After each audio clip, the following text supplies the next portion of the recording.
And what if I told you that everything you believe about life is wrong? That happiness is an illusion? That the race for success, love, and pleasure is nothing but a cruel trap? In this video, we will dive into the brutal vision of Schopenhauer, the philosopher who saw life without masks, an existence marked by suffering, desire, and emptiness. Get ready to face a truth that few have the courage to look at if topics like psychology, philosophy, and the darkness of the human soul interest you. Subscribe to the channel now. Life is a heavy task, full of sufferings and endless desires. Pleasure is only the momentary pause between one pain and another. Human existence, according to Schopenhauer, is not a straight line, nor a constant sequence of happy or sad moments. It oscillates incessantly like a pendulum, swinging between two equally hard-to-bear states, suffering and boredom. This oscillation is a fundamental feature of life, where we rarely find true or lasting balance. When we are not anguished by absence or loss, we are numbed by the monotony and emptiness that conquest brings.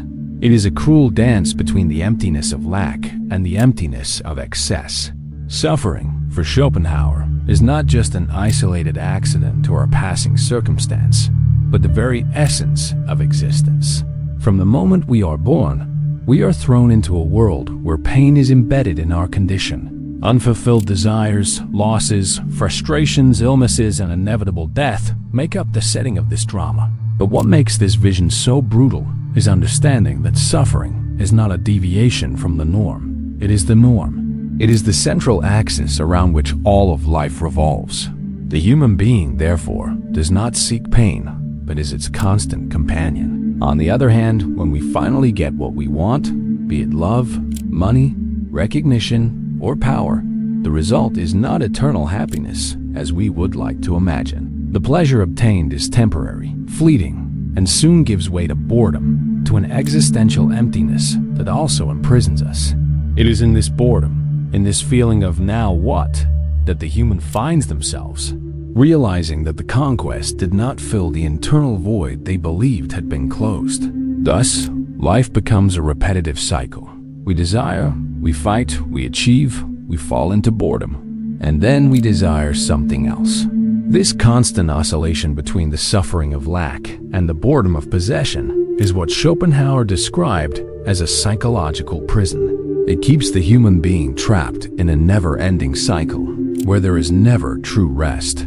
Anguish arises not only from pain, but from the impossibility of escaping this endless swing. What once seemed to be the path to happiness, desire, the relentless pursuit of something better, becomes the very source of suffering. That is because desire is in itself the expression of absence, of incompleteness, and absence is what tortures us. This view, though bitter, is one of the most honest and realistic explanations of the human condition. Look around and observe. How many times have you seen people who, after getting something they really wanted, quickly lose the light in their eyes? How often does that dream that seemed to be the solution to all problems reveal itself as just another stage of the cycle of dissatisfaction? This movement is not only psychological, but also biological. Our brain is programmed to create desires constantly, so that we are never satisfied for very long. The pendulum between suffering and boredom also explains why happiness so often feels fleeting and sadness so persistent. Suffering pushes us to seek something new, to escape the pain, and when we reach that escape, boredom arrives and pushes us back to suffering. It is a vicious circle where the only momentary relief is the anticipation of desire, the expectation that something will finally fill the void. The conquest, however, always proves insufficient.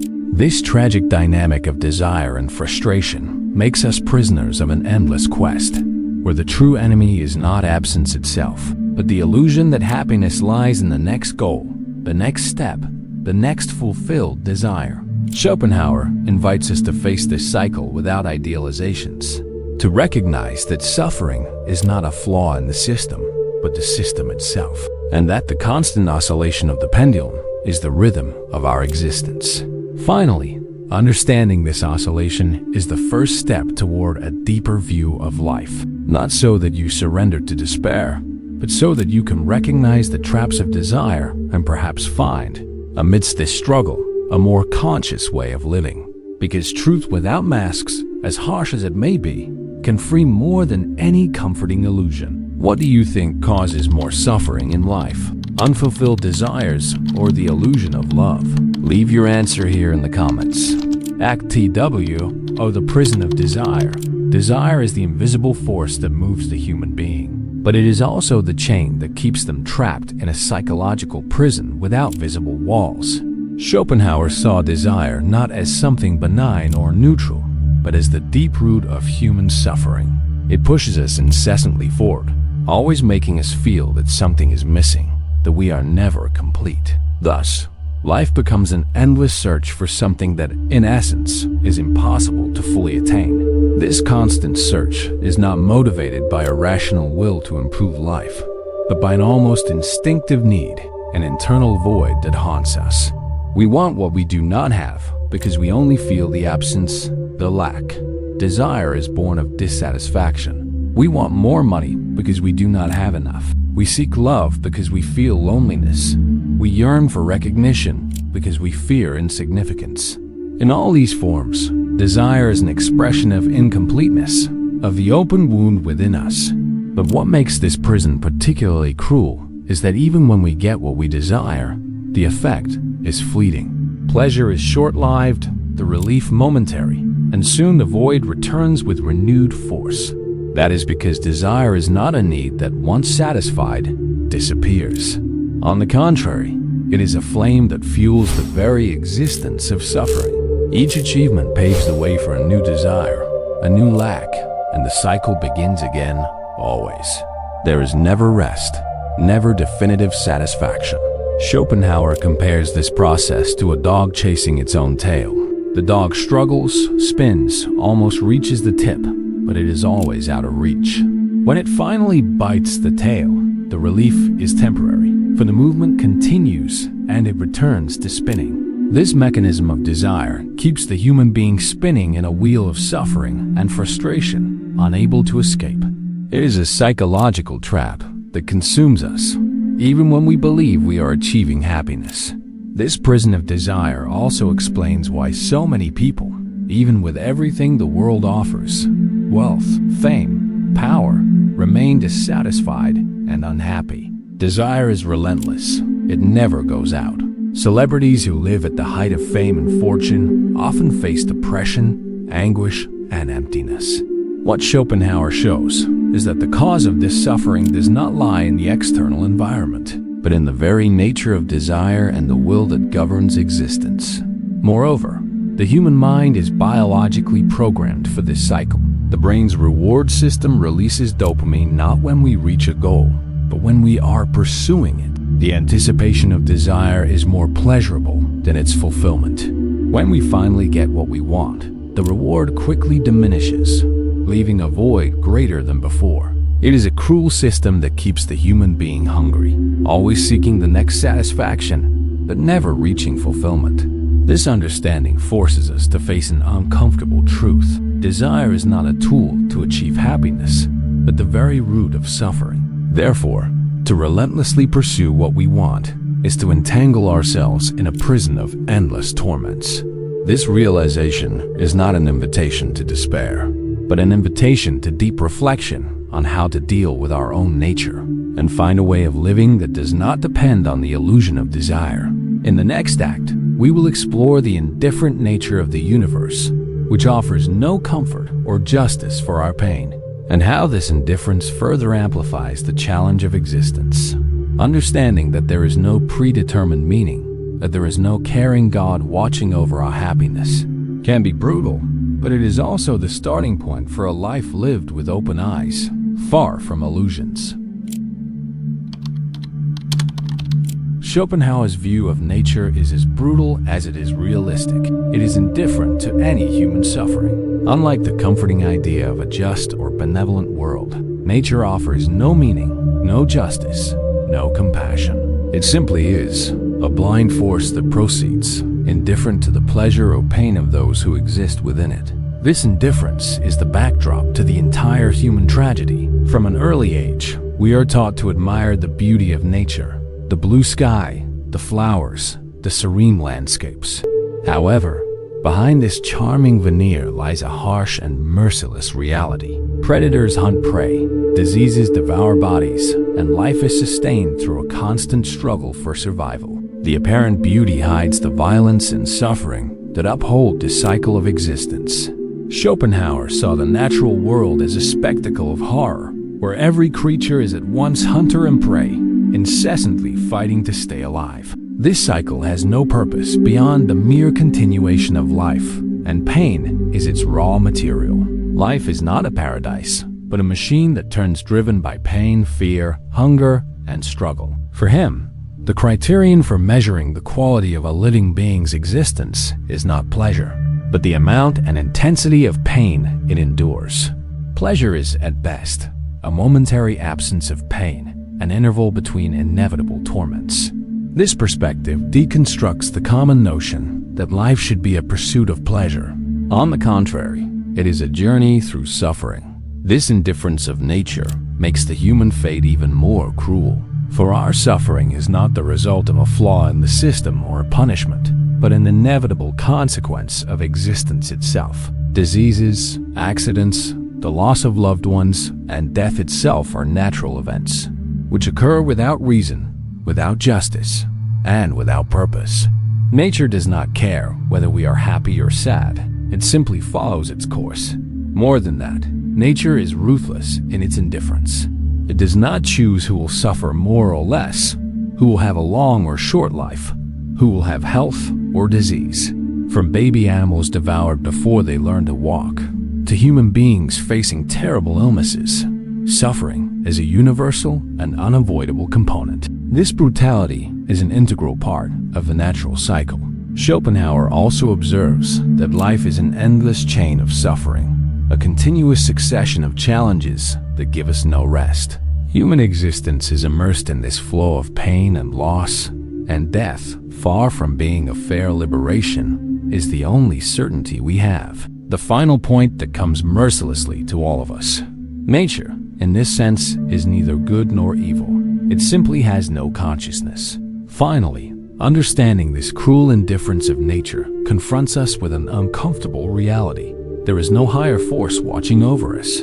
There is no cosmic justice. There is no inherent meaning. This perception can be devastating, but it is also liberating, for it removes us from illusions and invites us to live sincerely in the face of the absurdity of existence.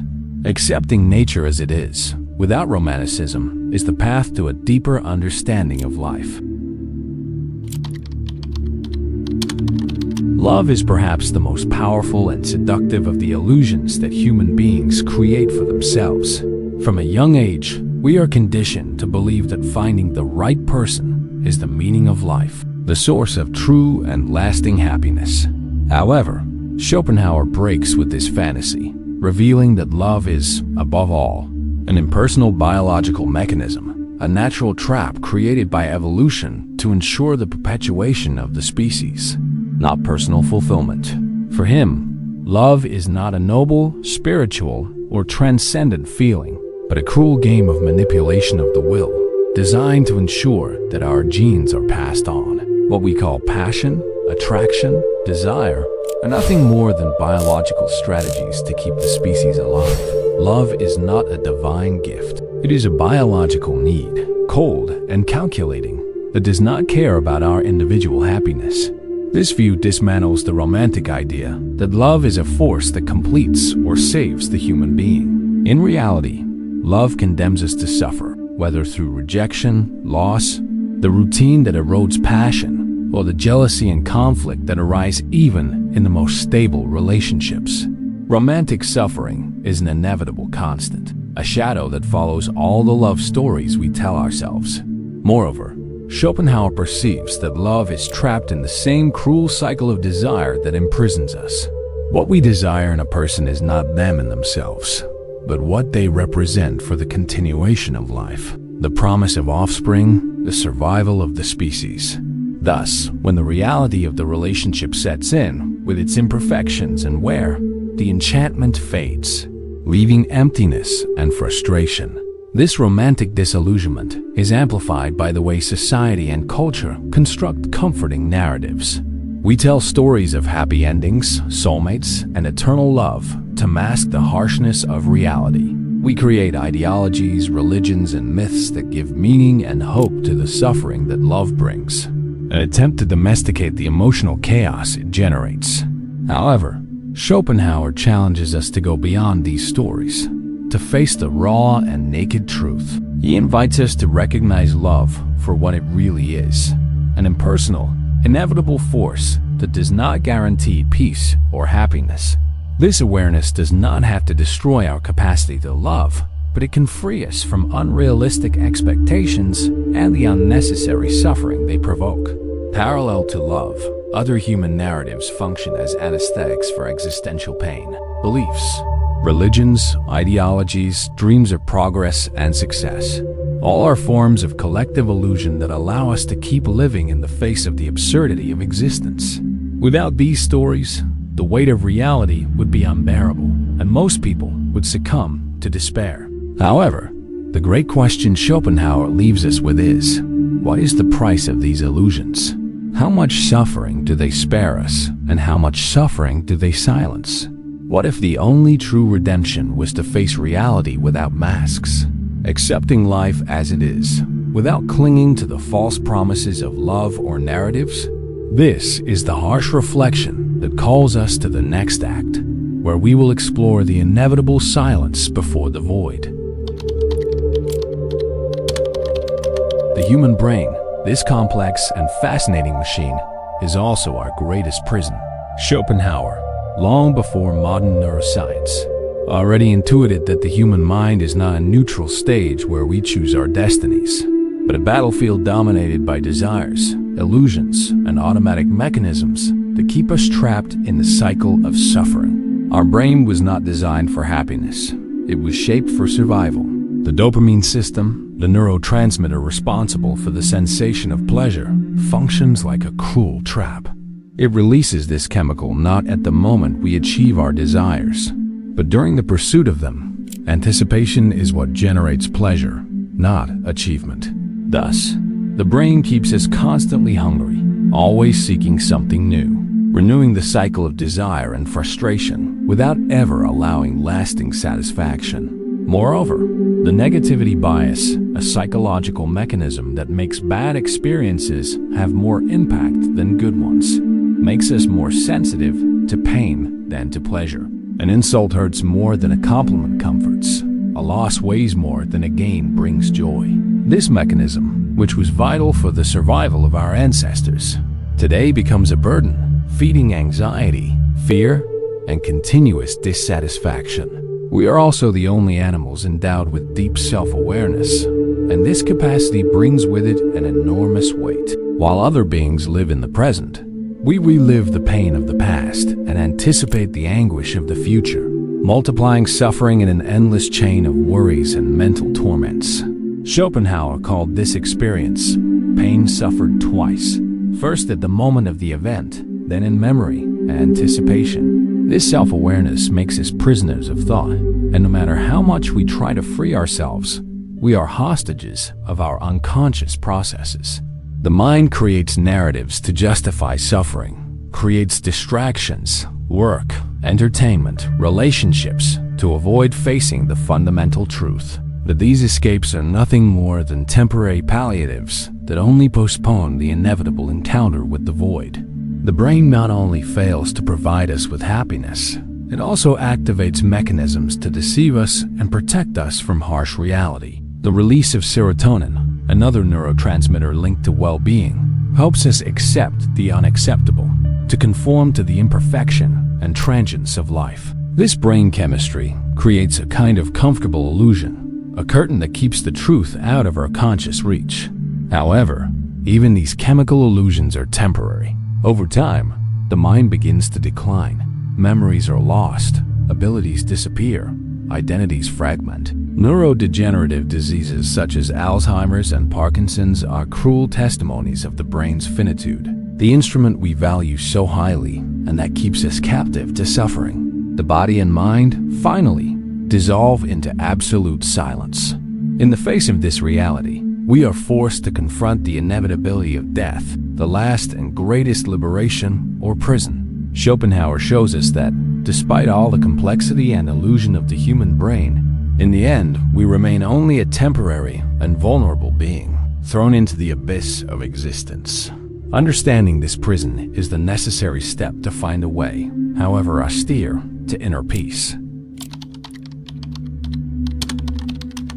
There comes an inevitable moment in life when the veil of illusions is torn apart and the truth emerges in all its cruelty. Schopenhauer called this experience the awakening of the tragic spirit, the instant in which human consciousness perceives, without filters, the reality of suffering, finitude, and the absurdity of existence.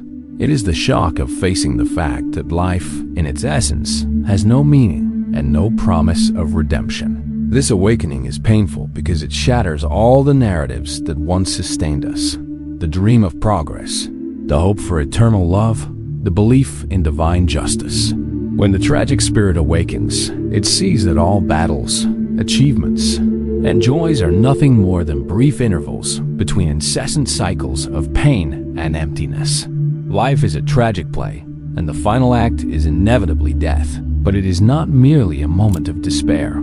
It is also a moment of profound lucidity. The one who awakens the tragic spirit understands that the endless pursuit of happiness is an illusion and that suffering is the fundamental structure of existence. This knowledge does not destroy the human being but can transform them, offering the possibility of a serene acceptance of reality. Accepting this truth means renouncing the struggle against the inevitable and abandoning the false hopes that only increase pain. It is a posture that does not surrender, but understands the limits of human control over the world and over oneself. The tragic spirit is not a defeated one, but a wise one who has learned to live with tragedy without being destroyed by it. This acceptance brings a paradox. In the recognition of the absurd, a form of freedom may be born. Freedom from clinging to illusory expectations, freedom to live in the present without anxiety about the future or regret about the past.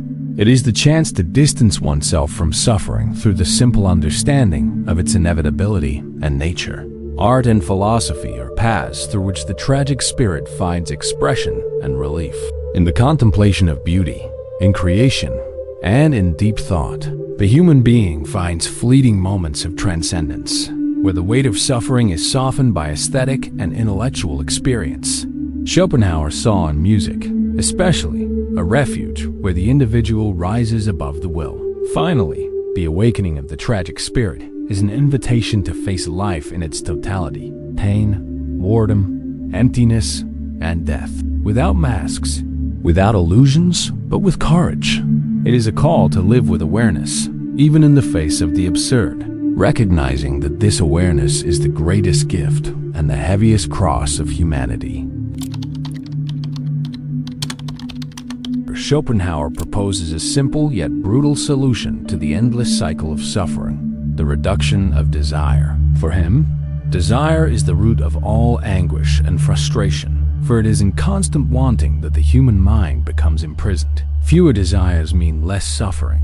It seems paradoxical, but freedom can only be achieved by releasing oneself from the chains of wanting. This reduction does not merely mean giving up material goods or social status, but mainly abandoning expectations and the incessant search for something to fill the inner void. When we lessen desire, we stop being slaves to our own illusory needs. This is not passive resignation, but an act of courage and clarity in the face of reality. For Schopenhauer, life should be lived with as little as possible, like a monk who distances himself from distractions and tries to see existence without the veils of desire. He saw in the negation of the will, that internal force that drives us to want and desire, the only way to attain a kind of true peace, even if temporary.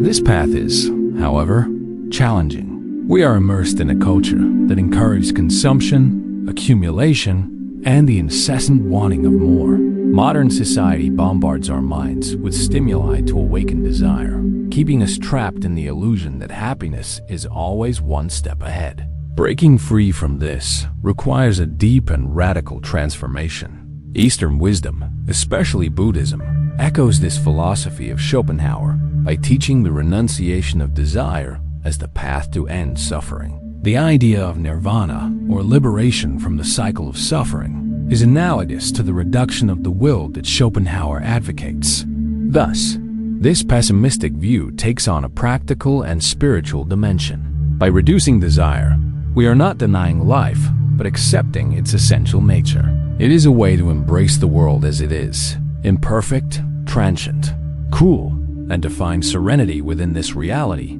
instead of wasting energy fighting against it. Suffering does not disappear, but its impact is softened. This practice of moderation, detachment, and acceptance may seem cold or harsh to many, but it is a supreme expression of autonomy and awareness.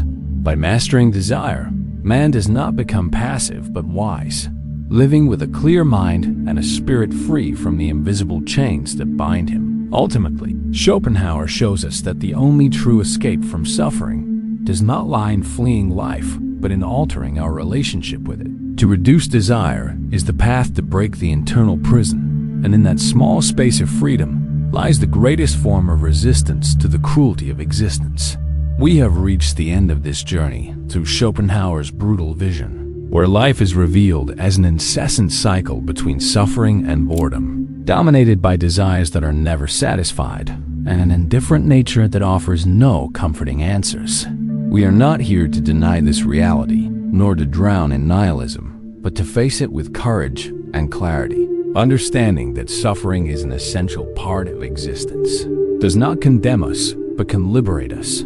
Liberate us from the illusion that full happiness is within immediate reach. Liberate us from the weight of empty expectations, and open space for a conscious acceptance that brings, even in tragedy, a kind of peace. If you feel tired of false promises and want to see life as it truly is, this channel is your place.